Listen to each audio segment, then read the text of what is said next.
कुलदीप बिश्नोई की ओर से कहीं ना कहीं ये मांग भी की जा रही थी और इच्छा जताई थी। तो अब बीजेपी ने आदमपुर उपचुनाव को लेकर अपने उम्मीदवार की घोषणा कर दी गई है। भव्य बिश्नोई बीजेपी की ओर से आदमपुर उपचुनाव लड़ेंगे। ये बड़ी खबर आपको हम बता रहे हैं, कुलदीप बिश्नोई के बेटे हैं भव्य बिश्नोई। और साथ ही आपको ये भी बता दें कि कुलदीप बिश्नोई की ओर से ये इच्छा जाहिर भी की गई थी। बीजेपी ने आदमपुर उपचुनाव के लिए उम्मीदवार का ऐलान कर दिया है। और इसकी खबर पर अधिक जानकारी के साथ संवाददाता अनिल मोर हमारे साथ जुड़ चुके हैं। तो देखिए अनिल, कुलदीप बिश्नोई की ओर से इच्छा जताई जाती है और वहीं बीजेपी की ओर से अब भव्य बिश्नोई के नाम पर मुहर लगा दी जाती है।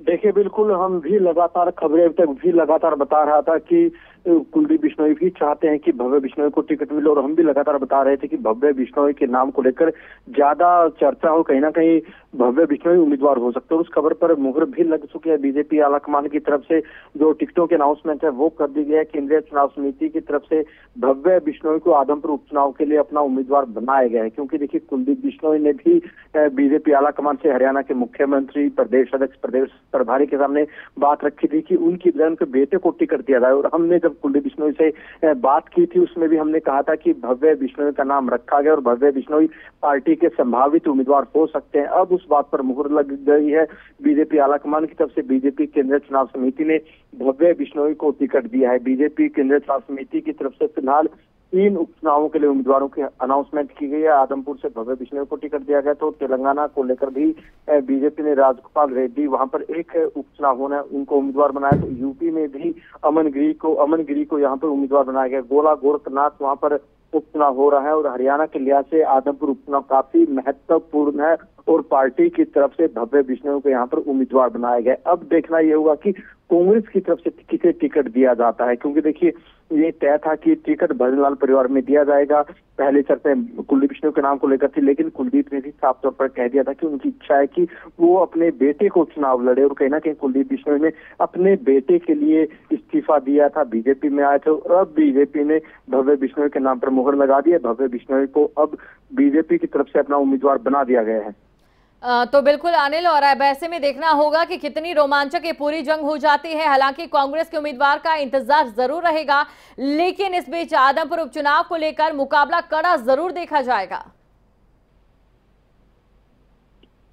देखिए, बिल्कुल देखिए, कोई भी चुनाव हो कहीं ना कहीं मुकाबला तो रहता ही। और खासतौर से आदमपुर की बात करें, आदमपुर में जो चुनाव आज तक जितने भी चुनाव हुए हैं वहां पर जो वोटर है भजनलाल प्रो है और भजनलाल एंटी है। यानी हम आदमपुर की राजनीति या तो भजनलाल के साथ है, भजनलाल के खिलाफ वहां पर लोग होते हैं। और अब क्योंकि भव्य बिश्नोई की बात करें, भव्य बिश्नोई कुलदीप बिश्नोई के बेटे हैं, उनकी तरफ से हिसार लोकसभा चुनाव लड़ा था जिसमें वो बुरी तरीके से हार गए थे। लेकिन अब वो बीजेपी की टिकट पर चुनाव लड़ रहे हैं। हरियाणा में बीजेपी की सरकार है, गठबंधन सरकार है। आने वाले दिनों में सरकार के 3 साल भी पूरे हो रहे हैं। और कहीं ना कहीं जो वोट मांगे जाएंगे सरकार के कामकाज के नाम पर वोट मांगे जाएंगे, भजनलाल के नाम पर वोट मांगे जाएंगे। कुलदीप बिश्नोई या उनकी धर्मपत्नी रेणुका बिश्नोई जब वोटर्स के बीच जाएंगी, कहीं ना कहीं वहां पर एक मार्मिक अपील वो लोगों से करते नजर आएंगे कि भव्य आपका लड़का है, आपका बेटा है, भजनलाल परिवार का पोता है। तो कहीं ना कहीं भव्य बिश्नोई को विजयी बनाया जाए। और अब बीजेपी ने तो अपना उम्मीदवार अनाउंस कर दिया। अब कांग्रेस पे नजर टिकी कि कांग्रेस किसे टिकट देती है। संपत सिंह और उनके बेटे साफ तौर पर डिनाई कर चुके हैं खबरें तक कि कैमरा पर उन्होंने कल साफ तौर पर कह दिया था कि वो टिकट नहीं मांग रहे, ना वो रेस में। उन्होंने साफ तौर पर खुद भी इस बात से मना किया है। और अब ऐसे में जयप्रकाश जेपी का दावा ज्यादा मजबूत बनता है। देखिए, जेपी का दावा इसलिए मजबूत बनता है कि वो हिसार से सांसद रह चुके हैं। आदमपुर उपचुनाव भी उन्होंने लड़ा था कुलदीप के सामने, जिसमें कहीं ना कहीं उनकी तरफ से एक बड़ा कड़ा मुकाबला दिया गया था। अब कहीं ना कहीं कांग्रेस में दावा तो जयप्रकाश जेपी का मजबूत दिख रहा है। इसके अलावा 1-2 स्थानीय उम्मीदवार है, वो भी कहीं ना कहीं जो टिकट का दावा है वो दावा ठोक रहे हैं। अब देखना होगा कि कांग्रेस की तरफ से कब तक टिकट है वो फाइनल कर ली जाएगी। बिल्कुल, कब तक टिकट कांग्रेस की ओर से फाइनल कर दी जाएगी, बड़ा सवाल यहाँ पर बना हुआ है। लेकिन अनिल, कहीं ना कहीं कांग्रेस को मेहनत बहुत ज्यादा करने की जरूरत भी है। भले ही पिछला चुनाव कांग्रेस ने जीता हो, लेकिन कांग्रेस का जो वोट शेयर है वो काफी ज्यादा घटा है पिछले सालों के मुकाबले, अगर नजर दौड़ाए तो।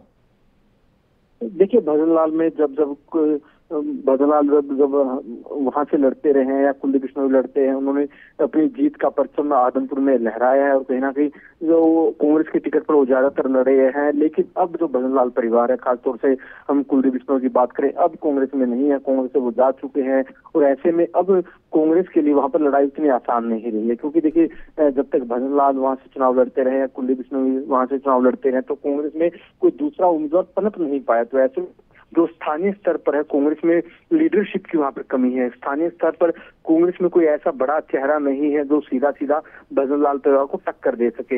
हालांकि हम बात करें जयप्रकाश जेपी की बात करें कि मजबूत वो उम्मीदवार हो सकते हैं, लेकिन वो बाहरी है, वो आदमपुर से नहीं है। हालांकि वो हिसार लोकसभा से सांसद रह चुके हैं, आदमपुर से वो चुनाव लड़ चुके हैं, लेकिन वो लोकल नहीं है। और वो लोकल, जैसे मैंने आपको बताया कि जब तक भजनलाल परिवार, कुलदीप बिश्नोई कांग्रेस में रहे हैं, तो कहीं ना कहीं जो वहां पर जो कांग्रेस की लीडरशिप थी स्थानीय, उसको कभी उभरने नहीं दिया गया। तो वहां पर जो एक लीडरशिप पैदा नहीं हो पाई कांग्रेस में। तो अब कहीं ना कहीं भव्य बिश्नोई की अनाउंसमेंट हो चुकी है। अब कांग्रेस तमाम पहलुओं पर बात करेगी। कांग्रेस का मानना था कि अगर कुलदीप बिश्नोई खुद आते हैं तो ज्यादा मजबूत होंगे, लेकिन कांग्रेस इस बात को भी कहीं ना कहीं हल्के में नहीं लेगी। भव्य बिश्नोई चुनाव लड़ेंगे, बीजेपी की जो कामकाज है, बीजेपी जेजेपी सरकार के कामकाज के नाम पर वोट मांगे जाएंगे, भजनलाल के नाम पर वोट मांगे जाएंगे और कहा जाएगा कि ये जो लड़ाई है आदमपुर के आत्मसम्मान की लड़ाई है। इस पूरे के पूरे चुनाव को कुलदीप बिश्नोई, भव्य बिश्नोई की तरफ से आदमपुर के आत्मसम्मान से जोड़ा जाएगा। जी बिल्कुल, वर्चस्व की लड़ाई इस समय आदमपुर का ये उपचुनाव बना हुआ है अनिल। और ऐसे में देखिए, बीजेपी की अगर बात करें तो बीजेपी की नीति अक्सर ये रही है, परिवारवाद के खिलाफ बोलती अक्सर बीजेपी नजर आई है। और ऐसे में भव्य बिश्नोई को भी यहाँ पर टिकट दिया गया है। कहीं ना कहीं कांग्रेस के हाथ एक ये जो बातचीत है या फिर जिस तरीके से ये पूरा बयान है या फिर जिस तरीके से ये जो कदम बीजेपी की ओर से उठाया गया है, ये एक बड़ा हथियार के तौर पर भी क्या कांग्रेस इस्तेमाल कर सकती है? देखिए, फिलहाल यहाँ पर हम परिवारवाद की बात कह नहीं सकते। वो इसलिए नहीं कह सकते, अगर मान लीजिए कुलदीप मंत्री, विधायक, सांसद होते तब भव्य बिश्नोई को टिकट मिलता बीजेपी के, तब कहा जा सकता कि पिता को भी टिकट मिला हुआ, पुत्र को भी टिकट मिला हुआ है। टिकट तो भव्य बिश्नोई को मिला, कुलदीप को कोई टिकट नहीं मिला है, ना उनके पास कोई ऐसा पद है, ना वो सरकार में। तो ऐसे में परिवारवाद को लेकर हम सीधा सीधा नहीं कह सकते, क्योंकि देखिए, जब टिकट ही अकेले भव्य बिश्नोई को मिला है, उनके पिता भी कोई सरकार में नहीं है, तो परिवारवाद के आरोप सीधे सीधे तो लगेंगे नहीं। हालांकि कांग्रेस है, कांग्रेस की तरफ से आरोप प्रत्यारोप तो लगाए जाएंगे। कांग्रेस की तरफ से यही कहा जाएगा कि बीजेपी के पास कुलदीप बिश्नोई या भव्य बिश्नोई के अलावा कोई उम्मीदवार था ही नहीं। हालांकि पिछला जो चुनाव था बीजेपी की टिकट पर जो हुआ था, जो 2019 विधानसभा था, सोनाली फोगाट की तरफ से बीजेपी टिकट पर चुनाव लड़ा गया था। लेकिन अब सोनाली फोगाट यहाँ इस दुनिया में नहीं है और जब कुलदीप बिश्नोई बीजेपी में आए थे। देखिए, जब कोई भी बड़ा नेता किसी दूसरे राजनीतिक दल में जाता है तो कमिटमेंट होते हैं, सारी बातें होती है, अपनी शर्तें रखी जाती है। तो कहीं ना कहीं कुलदीप की तरफ से सारी बातें की गई थी बीजेपी आला कमान से, हरियाणा के मुख्यमंत्री से, प्रदेश अध्यक्ष से, और कहीं ना कहीं गिव एंड टेक राजनीति में होता है। तो जब कुलदीप बिश्नोई आए तो अपनी शर्तें मनवा कर आए थे। उनकी तरफ से पहले ही स्पष्ट कर दिया था कि मैं चुनाव नहीं लड़ूंगा, मुझे केंद्र की राजनीति करनी है, मेरे बेटे को आप टिकट दे दीजिएगा। और कहना कि बीजेपी की तरफ से उस कमिटमेंट को अब पूरा भी कर दिया गया है। क्योंकि देखिए, राजनीति में जब कोई बड़ा नेता आता है तो उसको कहीं ना कहीं उसकी तरफ से भी कुछ शर्तें रखी जाती थी। हालांकि कुलदीप बिश्नोई उस स्थिति में नहीं थी कि अपनी शर्तें मनवाए, लेकिन कुछ बातें जो होती हैं वो बातें जो उनकी तरफ से रखी गई थी, उन बातों में से सबसे पहली बात यही थी कि वो इस्तीफा देंगे और भव्य को बाई इलेक्शन लड़वाया जाए बीजेपी की तरफ से। बीजेपी ने वो कमिटमेंट पूरा कर दिया, भव्य को अब उम्मीदवार बना दिया है। अब देखना है कि कांग्रेस की तरफ से उम्मीदवार कौन होगा। आम आदमी पार्टी की तरफ से सत्येंद्र सिंह को उम्मीदवार बनाया गया। सत्येंद्र सिंह 2014 विधानसभा चुनाव में यहाँ से चुनाव लड़ चुके हैं और सत्येंद्र सिंह को जो आपकी तरफ से उम्मीदवार बिल्कुल बिल्कुल अनिल, और नजर आप बनाए रखिएगा, आगे भी आपसे हम जानकारी लेते रहेंगे। और साथ ही हमारे संवाददाता की ओर से बातचीत की गई थी भव्य बिश्नोई से, तब उन्होंने टिकट को लेकर क्या कुछ कहा था वो आपको सुनाते हैं। हम पूर्ण रूप से तैयार है। आदमपुर मेरा घर है, यहाँ के लोग मेरे परिवार के सदस्य हैं और अगर भारतीय जनता पार्टी के आशीर्वाद से, आदमपुर जनता के आशीर्वाद से मुझे मौका मिलता है यहाँ का उपचुनाव लड़ने का, तो मेरे सौभाग्य की बात होगी। विपक्षी दल बरसाती मेंढक की तरह है। मैं इनसे पूछना चाहता हूं कि जब इनकी कांग्रेस पार्टी की सरकार थी, हुड्डा साहब की सरकार थी 10 साल, कितनी बार वो उनको आदमपुर की याद आई। केजरीवाल साहब से पूछना चाहता हूं कि उनको आदमपुर कितनी बार याद आया। अभी चुनाव आ रहे हैं इसलिए आपको आदमपुर में चाहे मुख्यमंत्री है, उप मुख्यमंत्री है, आपको देखने को मिल रहे हैं। और इसी खबर पर अधिक जानकारी के साथ हमारे आउटपुट हेड कमल कौशिक जी भी हमारे साथ जुड़ चुके हैं, तो चलिए सीधा उनसे बातचीत करते हैं, चर्चा करते हैं। कमल, देखिए, जिस तरीके से कुलदीप बिश्नोई की ओर से इच्छा जताई गई कि उनके बेटे को टिकट मिले, वहीं दूसरी तरफ बीजेपी पहले भी इच्छा जताती आई है कि कुलदीप बिश्नोई को टिकट दिया जाए। तो ऐसे में कहीं ना कहीं भव्य बिश्नोई को जो ये टिकट मिला है, इससे बीजेपी को कितना फायदा यहाँ पर रहने वाला है। वहीं दूसरी तरफ कांग्रेस की अगर भूमिका की बात करें तो इनको लेकर तमाम जो हैं क्या निकलकर सामने आएगी? जी कमल। देखिए, दो तरह की बातें हैं दीपशिका। इसको समझने का प्रयास अगर किया जाए तो उस घटनाक्रम को हमें याद करना होगा जहां पर भूपेंद्र हुड्डा वर्सेस कुलदीप बिश्नोई को हम देख रहे थे। पहली बात यह है कि कुलदीप बिश्नोई शुरुआत से ही चाहते थे, जब से उन्होंने इस्तीफा दिया था कांग्रेस पार्टी से और फिर उपचुनाव की नौबत आई थी, उनका हमेशा यही कहना था, खुलकर कह रहे थे कि मैं अपने बेटे को उपचुनाव लड़वाना चाहता हूं। ये बात कुलदीप बिश्नोई साफ कर चुके थे। अभी हाल ही में मीटिंग हुई थी, आपको याद होगा दीपशिका, पंचकुला में, जिसमें तमाम हरियाणा बीजेपी के बड़े नेता मौजूद थे और हरियाणा कांग्रेस की भी एक बैठक हुई थी। हरियाणा कांग्रेस ने अपने स्तर पर मंथन किया, हरियाणा बीजेपी ने अपने स्तर पर मंथन किया। हरियाणा बीजेपी का जो मंथन था उसमें तमाम बड़े नेता मौजूद थे। हरियाणा के मुख्यमंत्री मनोहर लाल मौजूद थे, कुलदीप बिश्नोई पहुंचे थे, बीजेपी के प्रदेश अध्यक्ष मौजूद थे और आदमपुर उपचुनाव में जिन जिन की ड्यूटी लगाई थी वो भी वहां पर मौजूद थे। विप्लव देव ने भी अभी मुलाकात की थी कई नेताओं से और आदमपुर उपचुनाव पर भी जरूर बातचीत हुई होगी। विप्लव देव जो हरियाणा बीजेपी के प्रभारी थे। अब ऐसे में मंथन किया गया होगा और एक नतीजे तक पहुंचने का प्रयास किया गया होगा। कुलदीप बिश्नोई ने पंचकुला आकर भी साफ कह दिया था कि भव्य बिश्नोई को वो चुनाव लड़वाना चाहते हैं और ये भी कहा गया था कि कम से कम इस बार तो भव्य बिश्नोई चुनाव लड़े, वो चुनाव लड़ने की इच्छा नहीं रखते हैं। तो उसके बाद ये साफ हो चुका था कि अगर बीजेपी किसी भी स्तर पर मंथन करेगी, और मजबूरी बीजेपी की है क्योंकि या तो भव्य बिश्नोई को टिकट देना था या कुलदीप बिश्नोई को, क्योंकि कुलदीप बिश्नोई बीजेपी में शामिल हुए थे, जरूर कोई ना कोई अपनी तरफ से बात उन्होंने कही होगी तभी बीजेपी में शामिल हुए थे। उसके बाद बीजेपी उपचुनाव में अगर कैंडिडेट को उतारती तो भव्य बिश्नोई या कुलदीप बिश्नोई, इनों में से किसी को उतारना था। रेणुका बिश्नोई को लेकर भी कुलदीप बिश्नोई साफ कर चुके थे कि वो चुनावी मैदान में नहीं उतरने वाली है फिलहाल के लिए तो। और ऐसे में एक ही नाम सामने था, वो भव्य बिश्नोई का। तो ये नाम जब सामने आया तो किसी को हैरानी ज्यादा नहीं हुई दीपशिका कि भव्य बिश्नोई चुनाव लड़ेंगे बीजेपी की ओर से आदमपुर उपचुनाव। तो ऐसे में साफ तौर पर ये लग रहा है कि भव्य बिश्नोई बेशक इस चुनावी मैदान में उतर चुके हैं, लेकिन क्या, जैसा कि आपने सवाल किया, बीजेपी को फायदा है या नुकसान होगा, ये सवाल बड़ा है। तो भव्य बिश्नोई को लेकर हम कह सकते हैं कि इनको मौका पहले भी मिला था और कांग्रेस पार्टी की तरफ से मिला था, क्योंकि जैसे कुलदीप बिश्नोई ने कांग्रेस पार्टी का साथ छोड़ा, हाथ छोड़ा, तो भव्य बिश्नोई उनके पीछे पीछे थे क्योंकि उनके बेटे हैं। तो एक लोकसभा चुनाव लड़ने का एक्सपीरियंस तो इनके पास है और जनाधार अपना बनाने का प्रयास उन्होंने किया, लेकिन असफल हुए थे। लेकिन क्या विधायक बन पाएंगे भव्य बिश्नोई, बड़ा सवाल है। और जो इनकी एक हिस्ट्री देखे परिवार की भी, आप जानते हैं कि जो टिकट है ये बिश्नोई परिवार की है। तो अब जैसे कांग्रेस पार्टी बेशक जीत दर्ज कर चुकी हो, कुलदीप बिश्नोई जब कैंडिडेट बने थे उनके, लेकिन वो जीत कांग्रेस पार्टी की थी या कुलदीप बिश्नोई की, उनके परिवार की जो विरासत है, क्योंकि विरासत उनकी ये टिकट मानी जाती है, ये क्षेत्र माना जाता है। अब देखने वाली बात है भव्य बिश्नोई को उसका फायदा कितना होता है या नहीं। से आपसे ये भी हम समझना चाहेंगे कि कांग्रेस कुल मिलाकर बीजेपी के इस फैसले को किस तरीके से देखेगी और किस तरीके से आगे की रणनीति पर काम करेगी। देखिए, संपत सिंह अभी हाल ही में कांग्रेस में शामिल हुए हैं दीपशिका, और संपत सिंह अभी खबरें से बातचीत कर ये भी बता चुके थे कि वो चुनाव लड़ने के इच्छुक नहीं है, वो नलवा से चुनाव लड़ने के इच्छुक है, यानी कि संपत सिंह के अब कम चांस लग रहे हैं। लेकिन जब कांग्रेस में शामिल हुए थे संपत सिंह, तो लग रहा था कि संपत सिंह को शायद हो सकता है कि आदमपुर उपचुनाव में कांग्रेस पार्टी भव्य बिश्नोई या कुलदीप बिश्नोई अगर चुनाव में उतरते हैं तो उनके सामने खड़ा करते हैं। अब क्लियर तो हो चुका है कि भव्य बिश्नोई है, सत्येंद्र सिंह जो कि आम आदमी पार्टी के उम्मीदवार बनाए गए हैं।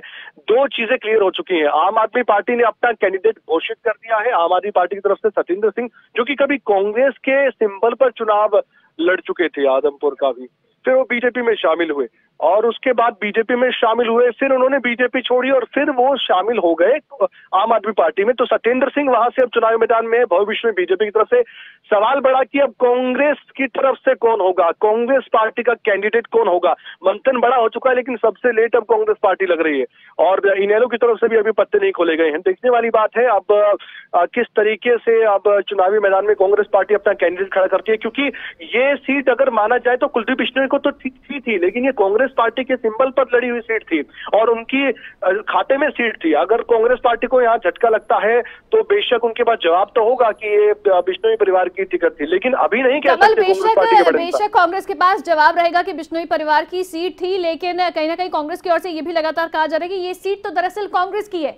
तो कांग्रेस सीट बचाने की कोशिश भी करेगी, ये साबित करने के लिए ये सीट कांग्रेस के हिस्से की है। इस समय हमारे साथ खबरें अभी तक के संपादक नासिर कुरैशी भी हमारे साथ लाइव जुड़ गए हैं न्यूज रूम से।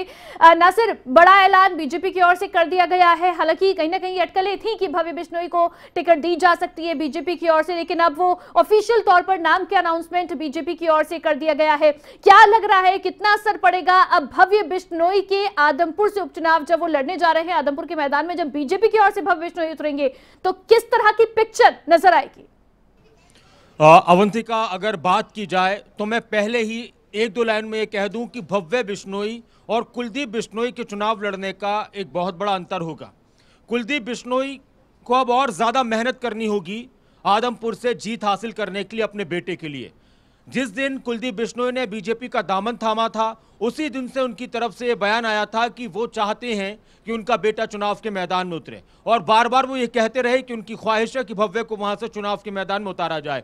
कल परसों तक उनका बयान आया था, खबरें अभी तक से भी खास बातचीत में उन्होंने कहा था कि मैंने अपनी पार्टी के नेतृत्व को ये कह दिया है कि मेरी ख्वाहिश है कि भव्य को वहां से टिकट दिया जाए, बाकी पार्टी जो भी फैसला करे। भव्य बिश्नोई ने भी खबरें अभी तक में ये कहा था कि मैं या फिर मेरे पिता जो भी चुनाव लड़े लेकिन हम जीत कर रहेंगे। लेकिन भव्य बिश्नोई के चुनाव लड़ने में जी और कुलदीप बिश्नोई के चुनाव लड़ने में एक फर्क तो जरूर आएगा, और इसमें कोई शक नहीं है कि अब जितनी तेजी के साथ, मजबूती के साथ और ज्यादा मेहनत करनी होगी बिश्नोई परिवार को, कुलदीप बिश्नोई को बहुत ज्यादा मेहनत करनी होगी। क्योंकि कुलदीप बिश्नोई मैदान में नहीं है, मैदान में है भव्य बिश्नोई, उनके बेटे। जैसे आप कह रहे हैं कि अब ज्यादा मेहनत कुलदीप बिश्नोई को करनी पड़ेगी, तो क्या एक टफ फाइट भी देखी जाएगी? क्योंकि अगर कुलदीप बिश्नोई मैदान में होते तो माना जाता कि सीधे सीधे कुलदीप बिश्नोई सारे वोट ले जाएंगे, लेकिन अब भव्य बिश्नोई मैदान में है तो टफ फाइट एक सभी जो तीनों उम्मीदवार होंगे उनके बीच में देखी जाएगी।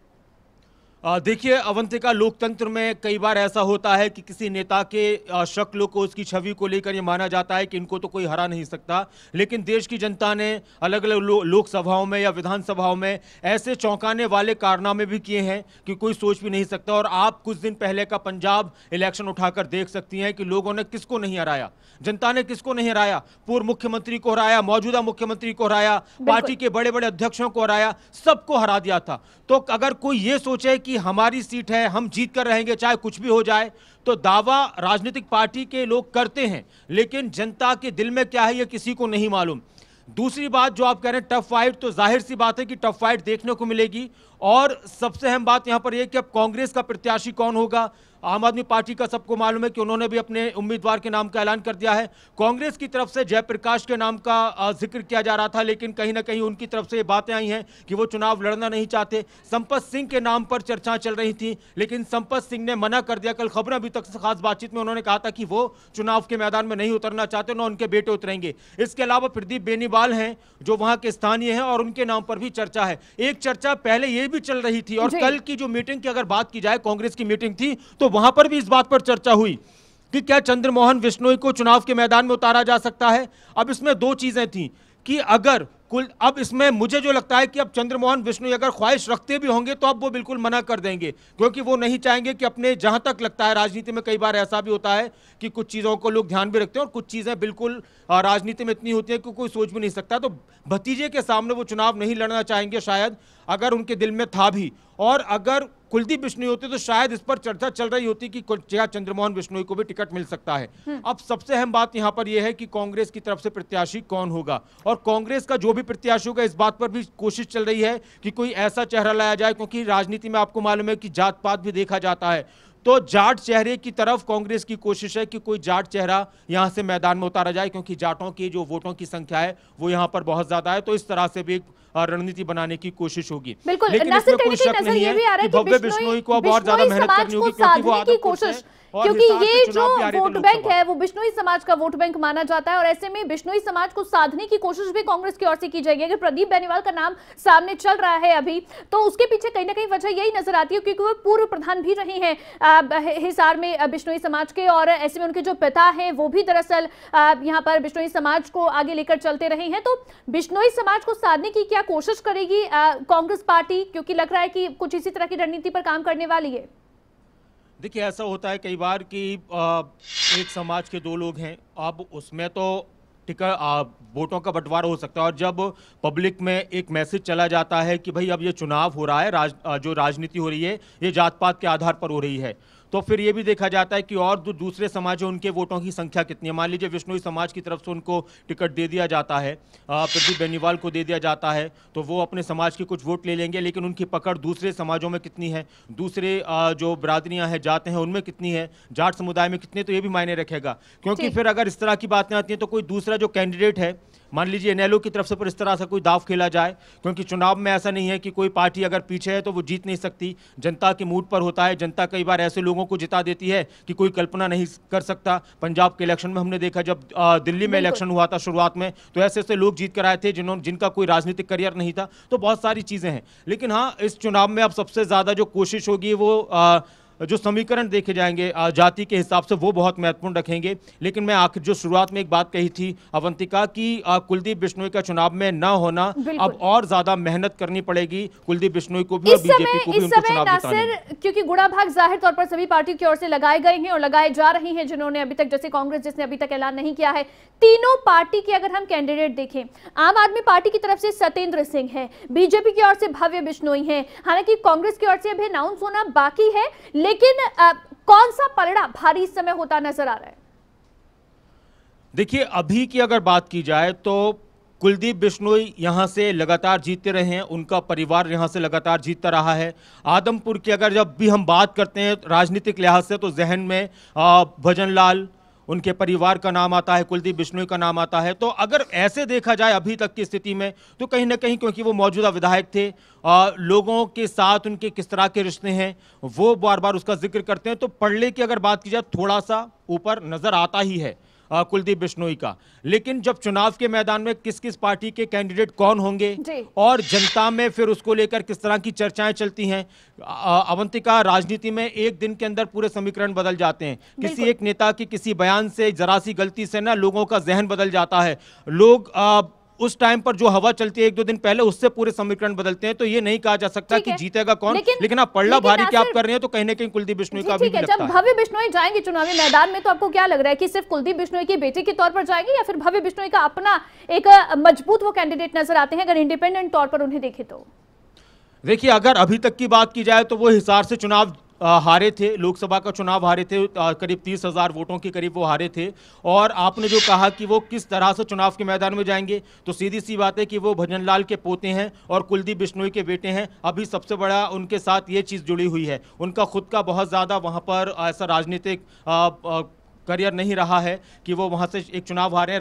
अब ये देखना होगा कि वो लोगों के बीच कितना रहे थे। कुलदीप बिश्नोई पर ये शुरू से आरोप लगते रहे कि वो अपने क्षेत्र में कम रहते हैं, लोगों से मुलाकातें कम करते हैं। हालांकि वो कहते रहे कि मेरा परिवार है, जब मुझसे लोग मिलना चाहते हैं मिल लेते हैं, जब मैं चाहता हूं मिल लेता हूं। अब भव्य बिश्नोई का कितना पब्लिक के बीच में आना जाना रहा ये डिपेंड करेगा। लेकिन हाँ, अभी उनके लिए सबसे बड़ी बात जो और सबसे बड़ी पहचान वो यही है कि वो कुलदीप बिश्नोई के बेटे हैं और भजन लाल, हरियाणा के पूर्व मुख्यमंत्री स्वर्गीय भजन लाल के पोते हैं। बिल्कुल, देखिए कहीं ना कहीं अगर ये चुनाव, अगर हम माने कि भव्य बिश्नोई अपने नाम कर लेते हैं, तो एक जो बात कही जाती है कि ये जो सीट है ये भजनलाल परिवार की है, तो वो भी इससे सिद्ध हो जाएगी। लेकिन दूसरी तरफ अगर हम सत्येंद्र सिंह की बात करें नासिर, क्योंकि कल ही सत्येंद्र सिंह के नाम पर भी फाइनल मोहर आम आदमी पार्टी की ओर से लगाई गई है, वो किस तरह के कैंडिडेट, कितने मजबूत कैंडिडेट नजर आते हैं और कितनी मजबूत फाइट वो इस चुनाव में आम आदमी पार्टी के कैंडिडेट के तौर पर दे पाएंगे? देखिए, सत्येंद्र सिंह की बात की जाए तो वो पहले भी राजनीति यहाँ से करते रहे हैं, चुनाव लड़ा है उन्होंने। और कहीं ना कहीं आम आदमी पार्टी एक बात कह रही थी कि हम आदमपुर के ही किसी व्यक्ति को चुनाव के मैदान में उतारेंगे। बार बार कुलदीप बिश्नोई एक बात कह रहे थे कि किसी बाहरी को हम यहाँ से नहीं जिताएंगे। लोग आते हैं, चुनाव के मैदान में आते हैं, चुनाव के वक्त में आते हैं और आदमपुर की बात करते हैं। तो वो आम आदमी पार्टी के नेताओं को बाहरी कह रहे थे, लेकिन आम आदमी पार्टी ने कहा कि हम आदमपुर के ही किसी व्यक्ति को चुनाव के मैदान में उतारेंगे। और कहीं ना कहीं उनका वर्चस्व तो एक टक्कर कड़ी रहने वाली है। ठीक है, बिल्कुल जाहिर तौर पर देखिए कोशिश पूरी होगी कि यहाँ पर टफ फाइट आम आदमी पार्टी की ओर से भी दी जाए। लेकिन इस समय हम दर्शकों को एक जो खबरें अभी तक के साथ में बातचीत की थी भव्य बिश्नोई ने, टिकट के ऐलान से पहले 3 अक्टूबर को ही ये बातचीत हुई। खबरें अभी तक के साथ एक्सक्लूसिव बातचीत में भव्य बिश्नोई ने उस समय टिकट को लेकर क्या कहा था, एक बार आपको सुनवाते हैं।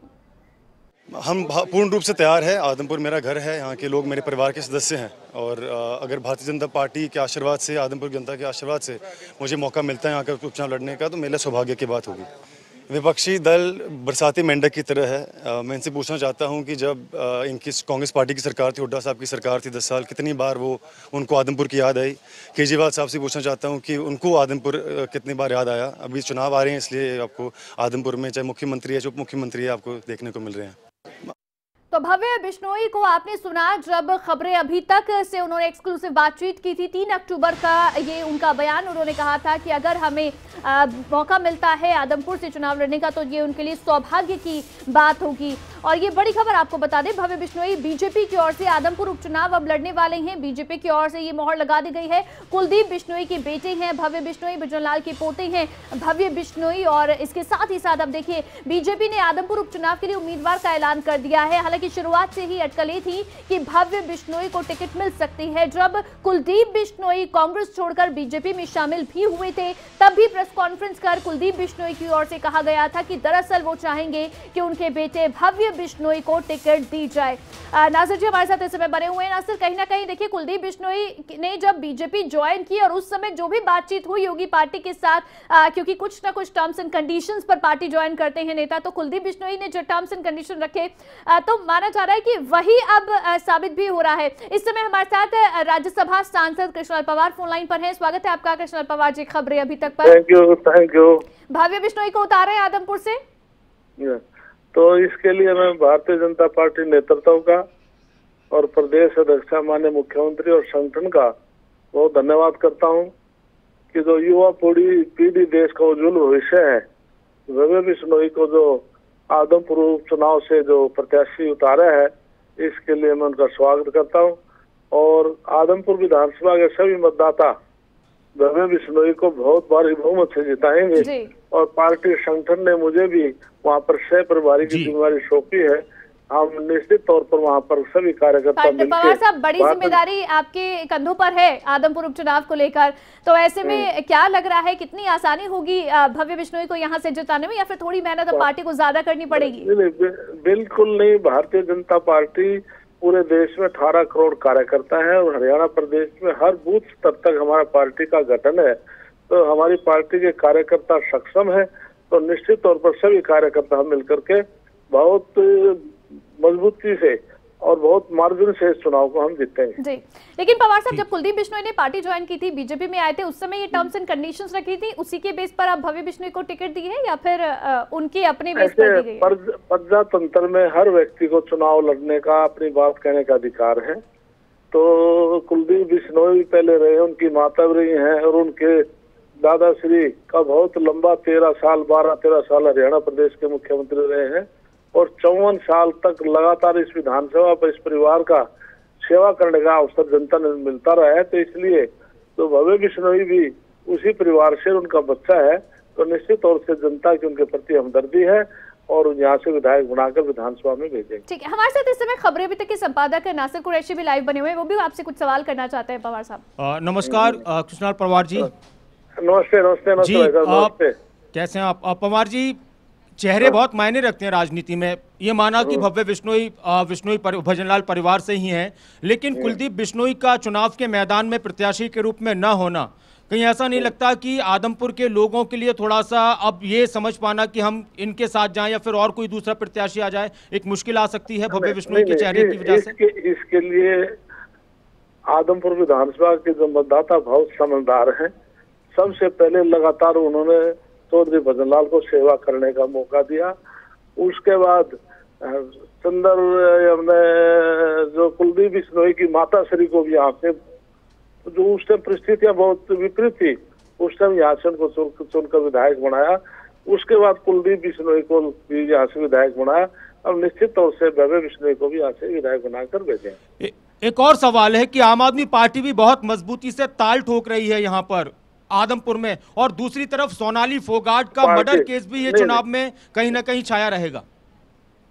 नहीं, ऐसे है, आम आदमी पार्टी जो अपना कैंडिडेट उतारा है, इस पार्टी को इतना भी ज्ञान तो मैं क्या कहूँ, कुछ कह नहीं सकता, लेकिन इसमें पार्टी के उम्मीदवारों को उतारते हैं तो श्राद्धों में आज तक क्या किसी पार्टी ने कोई कैंडिडेट की लिस्ट जारी की है? तो आम आदमी पार्टी वो पार्टी है।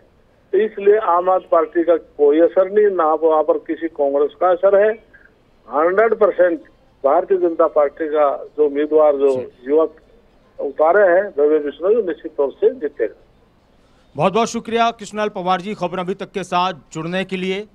तो बीजेपी के नेताओं का ये दावा है कि अब ये सीट बीजेपी ही जीतेगी जी। हालांकि पहले कांग्रेस के सिंबल पर सीट जीती गई थी, अब पहली बार कमल खिलेगा यहां पर कुलदीप बिश्नोई उनके परिवार के रूप में, भव्य बिश्नोई के रूप में। ये बड़ी बात है अवंतिका, लेकिन अभी ये दावे होते रहेंगे जब तक चुनाव का रिजल्ट नहीं आएगा, जब तक चुनाव नहीं हो जाएंगे। लेकिन इसमें कोई शक नहीं है कि हाँ, अभी जो हम बात पहले भी कर रहे थे कि पल्ला भारी वो कुलदीप बिश्नोई का ही है, लेकिन समीकरण कब किस तरह से बदल जाए वो कोई नहीं कह सकता। बिल्कुल लग रहा है लेगेसी ट्रांसफर होने वाली है नासिर, क्योंकि जैसे कृष्णलाल पंवार भी बता रहे थे कि पहले बच्चन लाल रहे, फिर उनकी कुलदीप बिश्नोई की माता जी भी यहाँ से विधायक बनी, कुलदीप बिश्नोई अब उनका बेटा, तो लेगेसी ट्रांसफर हो रही है आगे। बिल्कुल, और इसमें एक ऐसा भी लगता है कि जैसे कुलदीप बिश्नोई, हम पहले बात कर रहे थे कि बार बार ये कह रहे थे कि मैं चाहता हूं कि भव्य बिश्नोई आगे आए, तो ऐसा भी लग रहा है कि क्या वो राजनीति से अपने कदम पीछे खींच रहे हैं। वो ये कह रहे थे कि मैं राजस्थान में लोगों को जोड़ने की कोशिश करूंगा, बीजेपी के साथ जोड़ने की कोशिश करूंगा। कहां उनकी ख्वाहिश हरियाणा का मुख्यमंत्री बनने की थी, कहां हरियाणा में अपनी पार्टी को सबसे मजबूत करने की थी, हजका की हम बात करें, लेकिन वो कांग्रेस में जिस तरह से बात करते रहे कि उनको नज़रअंदाज किया जा रहा है, अनदेखी की जा रही है, और बीजेपी में वो आए तो फिर वो कहने लगे कि भव्य बिश्नोई। तो दो चीज़ें यहाँ से निकलकर सामने आ रही हैं कि एक तो ये कि उनको ये लगता है कि अब बेटे को आगे किया जाए, क्योंकि बीजेपी में रहकर बीजेपी जो बार बार ये कहती है कि परिवारवाद को हम बर्दाश्त नहीं करते, हम परिवारवाद के खिलाफ राजनीति करते हैं, तो एक ही परिवार से एक ही व्यक्ति को चुनाव के मैदान में उतारा जाएगा, एक ही व्यक्ति को टिकट दिया जाएगा। तो ये मौका है भव्य बिश्नोई को स्थापित करने का राजनीति में। तो एक ये उनकी कोशिश हो सकती है। एक कोशिश जो बार बार वो कह रहे थे कि मैं राजस्थान में पार्टी के लिए काम करूंगा, तो वो आने वाला वक्त बताएगा। लेकिन इस तरह से जिस तरह से वो भव्य को आगे कर रहे हैं, तो ऐसा लग रहा है कि अब वो खुद को पीछे कर रहे हैं राजनीति से। बिल्कुल, बेटे को आगे बढ़ाने की कोशिश जाहिर तौर पर यहाँ पर नजर आती है। बहुत शुक्रिया नासिर, आप जुड़े। और इसके साथ ही आपको बता दें कि बड़ा ऐलान भारतीय जनता पार्टी की ओर से कर दिया गया है। आखिरकार आदमपुर से उपचुनाव में बीजेपी की ओर से कैंडिडेट कौन होगा, इससे सस्पेंस उठ गया है और भव्य बिश्नोई के नाम की ऑफिशियल अनाउंसमेंट पार्टी की ओर से कर दी गई है।